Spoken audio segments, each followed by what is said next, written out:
नमस्कार बच्चों। और how to score more than 90% in board examinations, how can be reduce pressure of board examination. जैसा कि बच्चे आप सबको पता है कि बोर्ड परीक्षा हम सभी के सर पे है और हमारे बहुत सारे बच्चों ने मन में ये बात की है कि सर बोर्ड परीक्षा का एग्ज़ाम के लिए किस तरह से प्रिपरेशन किया जाए। तो आइए हम कुछ पॉइंट्स जानते हैं, कुछ ट्रिक्स जानते हैं जिसकी मदद से हम बोर्ड परीक्षा के प्रेशर को कम कर सकते हैं और अच्छे मार्क्स ला सकते हैं। आमतौर पर हमारे बहुत सारे छात्र क्या करते हैं कि बोर्ड परीक्षा के नज़दीक आने पर वो सोचते हैं कि उनको किस प्रकार से तैयारी करनी चाहिए ताकि उनका मैक्सिमम सिलेबस कवर हो जाए। तो ध्यान समझिएगा, याद रखना बच्चों कि जब भी बोर्ड परीक्षा हमारे पास आता है हमें दो काम करना चाहिए। पहला, ध्यान समझिएगा, पहला, अपने आप को मोटिवेट करिए कि आप ऐसा कर सकते हो, आप तैयारी कर सकते हो, यू हैव द पोटेंशियल। संभव और असंभव के बीच की दूरी व्यक्ति की सोच और कर्म पर निर्भर करती है, इसलिए आपका कर्म ही आपकी सफलता को प्रशस्त करेगा। पसीने की स्याही को जो लिखते हैं अपने इरादों को, उनके मुकद्दर के पन्ने कभी कोरे नहीं हुआ करते। अगर आप अपने पसीने से अपने मेहनत को अगर अंजाम देने की कोशिश करेंगे तो निश्चित रूप से बोर्ड परीक्षा में आपका जो प्रदर्शन होगा वो अच्छा होगा। लेकिन हम किस तरीके से पढ़े कि बोर्ड परीक्षा में हमारे अच्छे से नंबर आए, तो आइए सबसे पहले बच्चों समझने की कोशिश करते हैं। सबसे पहले आपको जो काम करना है बोर्ड परीक्षा की प्रिपरेशन के लिए, उसको ही मेरी बात ध्यान सुनिएगा। सबसे पहले prepare a 30 days study plan. 30 दिन का एक स्टडी प्लान आप बनाइए। आपके पास अगर केवल 30 दिन का समय है तो मैं आपको कहता हूं कि 30 दिन का भी समय हमारे पास पर्याप्त है, हम बहुत कुछ कर सकते हैं। सबसे पहले 30 डेज का एक प्लान बनाइए। 30 डेज के प्लान में अब मान लीजिए कि आपके पास 5 सब्जेक्ट है, सब्जेक्ट 1, सब्जेक्ट 2, सब्जेक्ट 3, सब्जेक्ट 4 और सब्जेक्ट 5। क्लियर?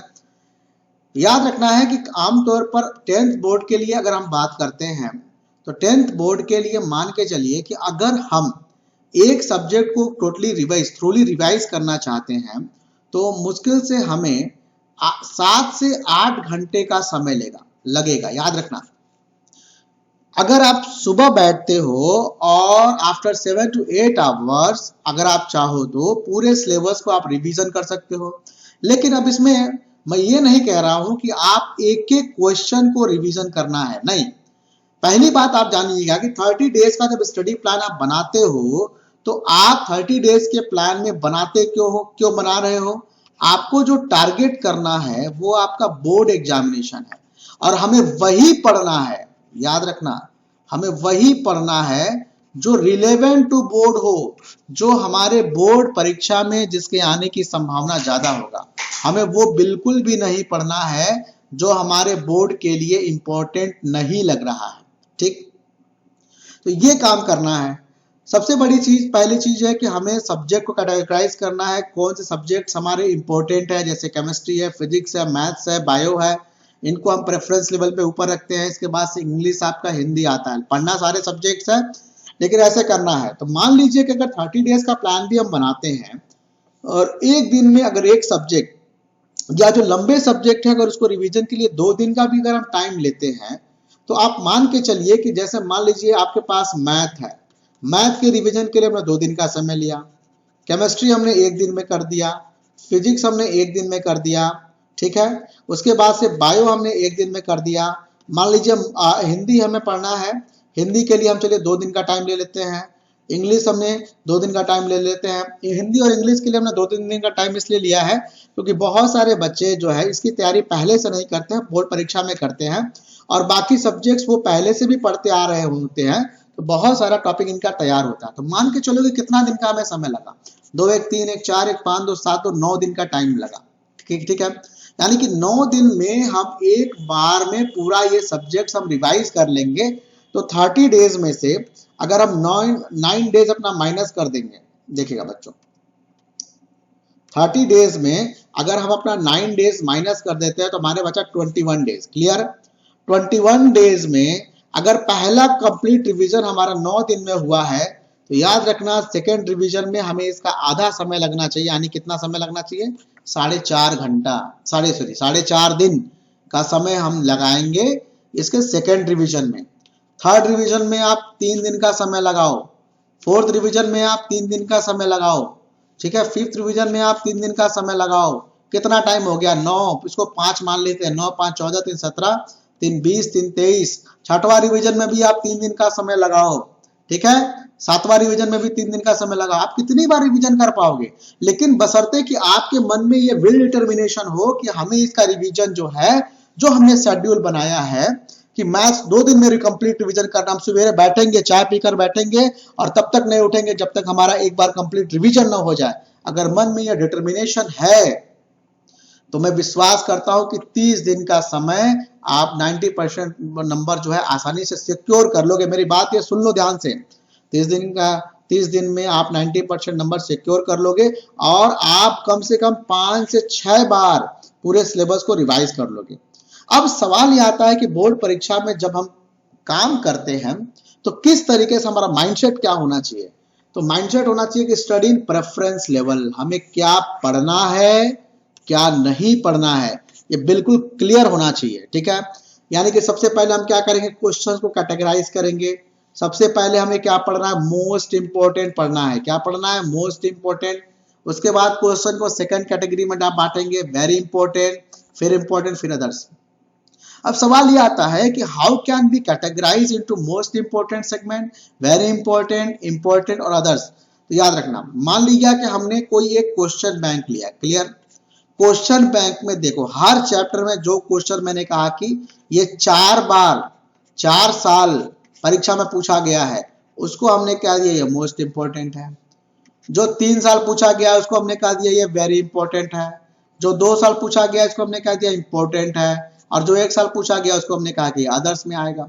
यानी कि सबसे पहले हम हर चैप्टर्स के उन क्वेश्चंस को प्रेफरेंस लेवल में सबसे ऊपर पढ़ेंगे जो ज्यादा बार परीक्षा में पूछा गया है, मतलब 4 बार हमने कह दिया कि मोस्ट इंपोर्टेंट है। जो 3 बार पूछा गया उसको हमने कह दिया वेरी इंपॉर्टेंट है। जो 2 बार पूछा गया उसको इंपॉर्टेंट, यानी सबसे पहला हम क्या करेंगे, मोस्ट इंपोर्टेंट पढ़ेंगे। उसको कंप्लीट कर लिया, टास्क कंप्लीट हो गया, फिर आगे जाएंगे किस पर, वेरी इंपॉर्टेंट पर। यह टास्क भी हमारा कंप्लीट हो गया, फिर आ जाएंगे इंपॉर्टेंट पर। उसके बाद से अगर टाइम बचेगा साहब तो हम अदर्स पे जाएंगे। क्लियर है? यानी एकदम क्लियर कट है, हम भावनाओं में नहीं बह के काम करेंगे, हम बिल्कुल प्रोफेशनल तरीके से पढ़ेंगे। जो बहुत ज्यादा इंपॉर्टेंट है वो पढ़ेंगे। अब सवाल ये आता है कि इंपॉर्टेंट को हम छांटेंगे कैसे? तो मैंने आपको बताया कि take a good question bank लो, एक अच्छा क्वेश्चन बैंक खरीदो। उस क्वेश्चन बैंक में जो सवाल 4 साल या 5 साल पूछा गया है उसको रखो मोस्ट इंपॉर्टेंट। जो 2 या 3 बार पूछा गया है वेरी इंपॉर्टेंट। जो 1 या 2 बार पूछा गया है इंपॉर्टेंट। जो नहीं पूछा गया है या 1 बार पूछा गया है उसको आप रख सकते हो अदर्स के सेक्शन में। क्लियर है? तो पहला काम करना है 30 डेज का स्टडी प्लान बनाना है। दूसरा, हम ऐसे क्वेश्चंस को सेगमेंट करेंगे जो most important, very important, important के पैरामीटर पर सेट होता है, यानी कि प्रेफरेंस लेवल में पढ़ना है। चौथा, मैंने अभी आपको बताया कि अगर जिस हिसाब से आप रिवीजन कर रहे हो, एक सब्जेक्ट को अगर 2 दिन में रिवाइज कर पा रहे हो क्लियरली, उसके लिए आपको करना क्या है, सब मॉर्निंग में बैठो, चाय पियो, रिवीजन करो, पढ़ते रहो, लिखते रहो, पढ़ते रहो, रिवाइज करते रहो, तो मुश्किल से 2 दिन में आपका कंप्लीट रिवीजन हो जाएगा। पहला रिवीजन हमेशा डिटेल में करते हैं, आराम से करते हैं। दूसरा रिवीजन रैपिड होना चाहिए, तेज करो। तीसरा रिवीजन और रैपिड करो। चौथा रिवीजन और रैपिड करो। Reduce the time after each revision, her revision के बाद टाइम आपको कम करना है। हर रिवीजन के बाद रटना नहीं है, याद रखना, रटोगे तो टाइम ज्यादा लगेगा। आप रिवीजन करते रहो, रिवीजन करते रहो, लिखने की प्रैक्टिस करो। लिखना क्या, भी इस पर हम लोग डिस्कस करेंगे आगे जाके। Believe in yourself and strictly follow the schedule, अपने आप पर विश्वास रखो कि आप कर सकते हो। हिम्मत हार जाओगे, रिवीजन नहीं हो पाएगा। आप बिल्कुल विश्वास रखो और यकीन मानो कि जब एक बार आप रिवीजन कर लोगे ना, दूसरी बार रिवीजन करने में आपको मजा आने वाला है। ठीक है, समझ में आ रहा है? तो ये आप देखिएगा, for the selection of questions you can take the help of question banks. आप क्वेश्चन बैंक का इस्तेमाल करिए क्वेश्चन को कैटेगराइज करने में, कौन सा मोस्ट इंपॉर्टेंट है, कौन सा वेरी इंपॉर्टेंट है, कौन सा लिस्ट इंपॉर्टेंट है। क्लियर?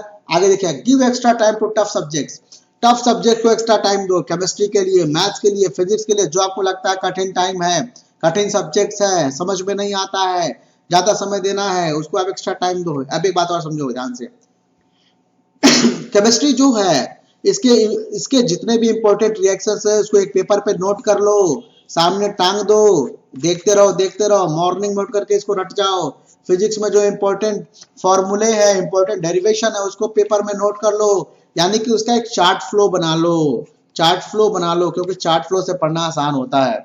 यार चार्ट फ्लो का मतलब होता है कि सारी इंपॉर्टेंट डिटेल को हमने एक पन्ने पर अगर नोट कर लिया तो उसको पढ़ना आसान होता है, उसको रिवीजन करना आसान होता है। निश्चित रूप से एग्जाम टाइम में हम एक बार फ्लो चार्ट को देख लेंगे तो हमारा काम हो जाएगा। अच्छा, बहुत ज्यादा जबरदस्ती की पढ़ाई नहीं की जाती है, याद रखना। आपका मोटिवेशन लेवल हाई होना चाहिए। आप सोचो, एक बार 1 महीने की मेहनत और आपका बोर्ड परीक्षा का जो रिजल्ट है उस पर आपके जब 90% नंबर आ जाएंगे तो आपके मम्मी पापा कितने खुश होंगे, आपके रिलेटिव्स कितने खुश होंगे। मन में इस तरह को मोटिवेट करो अपने आप को कि रिजल्ट अच्छा होने से मेरे लाइफ में क्या परिवर्तन हो सकता है। जब आप ये सोचोगे तो आपका जो इनर सोल है वो आपको मोटिवेट करेगा कि पढ़ो बेटा, पढ़ो पढ़ो पढ़ो।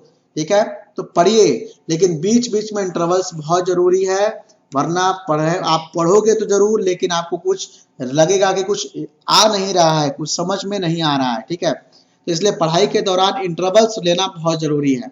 आगे देखो भाई, avoid social media for 1 month. 1 महीने के लिए कसम खा लो भैया, फेसबुक नहीं चलाएंगे, व्हाट्सएप नहीं चलाएंगे, इंस्टाग्राम नहीं चलाएंगे। अगर आप ये कर लेते हो तो निश्चित रूप से ईश्वर आपका साथ देगा और आपके रिजल्ट अच्छे होने की संभावना यहाँ पे बढ़ जाएगी। 1 महीना दूर हो जाओ, उसके बाद तो चलाते रहना। यदि आप संकल्प के साथ और पूर्णता के साथ काम करते हैं तो सफलता आपका पीछा करेगी। Clear? Try to revise by writing. याद रखना, बहुत सारे सब्जेक्ट्स ऐसे होते हैं जिनकी रिवीजन राइटिंग के द्वारा करते हैं। जैसे मैं मैथ्स की जब रिवीजन करता था तो मैं लिख करके रिवीजन करता था, क्वेश्चंस को लिखता था। लेकिन इसके लिए मैं क्या करता था, कॉपी को सामने रखता था और सामने क्वेश्चंस को देख करके ही मैं नोट करता था, और उसमें मैं देखता था कि मैं कौन सा ऐसा, अच्छा, सवाल को जब मैं लगाया रहता था तो उसके पहले मैं सेगमेंट बना लेता था कि कौन से ऐसे स्टेप्स है जहां पे फंसने की संभावना होती है। उन स्टेप्स को मैं जरूर लिखता था 1-2 बार, ताकि जब मैं सवाल को लगाऊं तो वहां पे क्वेश्चन हमारा फंसे नहीं। याद करने का टाइम मेरा मॉर्निंग का टाइम था, मैं सुबह 5 बजे उठता था और जितने भी केमिकल रिएक्शंस होते थे, जितने भी हमारे डेरिवेशंस होते थे, उसको मैं सुबह उठ करके याद करता था और वो सारा मैं एक पेपर पे लिख लेता था। ठीक है, तो आप भी ऐसा करोगे तो मुझे लगता है कि बहुत अच्छे तरीके से आपका प्रिपरेशन हो जाएगा। उठो और आगे बढ़ो जब तक तुम्हारे कदमों में सफलता ना आ जाए। निश्चित रूप से अगर आप ऐसा काम कर लोगे तो एक दिन आप सफल हो जाओगे। ठीक है, तो मेरी बात याद रखना और पढ़ो, और तब तक पढ़ो जब तक आपकी परीक्षा समाप्त ना हो जाए।